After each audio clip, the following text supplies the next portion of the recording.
Vijayawada rural మండలం పైడూరుపాడులో skill development centre భవన నిర్మాణానికి మైలవరం ఎమ్మెల్యే వసంత కృష్ణ ప్రసాద్ శంకుస్థాపన చేశారు.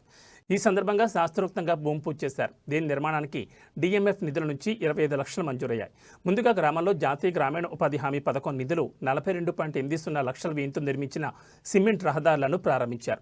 ఈ సందర్భంగా ఎమ్మెల్యే వసంత కృష్ణ ప్రసాద్ మాట్లాడుతూ గ్రామీణ ప్రాంతాల్లో అభివృద్ధికి కూటమి ప్రభుత్వం కట్టుబడి ఉందన్నారు.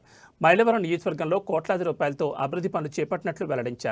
ప్రజల సామాజిక అవసరాలు, బహిరంగ ప్రయోజనాల కోసం ఇక్కడ స్కిల్ డెవలప్మెంట్ సెంటర్ నిర్మిస్తున్నట్లు పేర్కొన్నారు.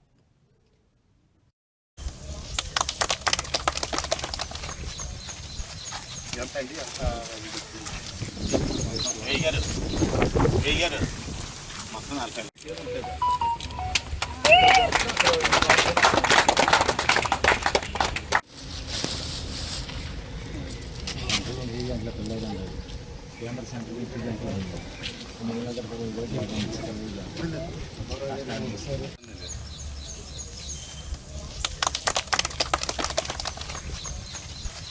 ఎంత అండి అంత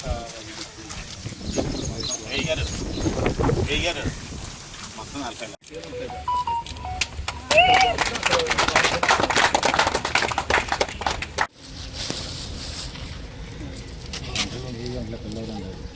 కేంద్ర సెంటర్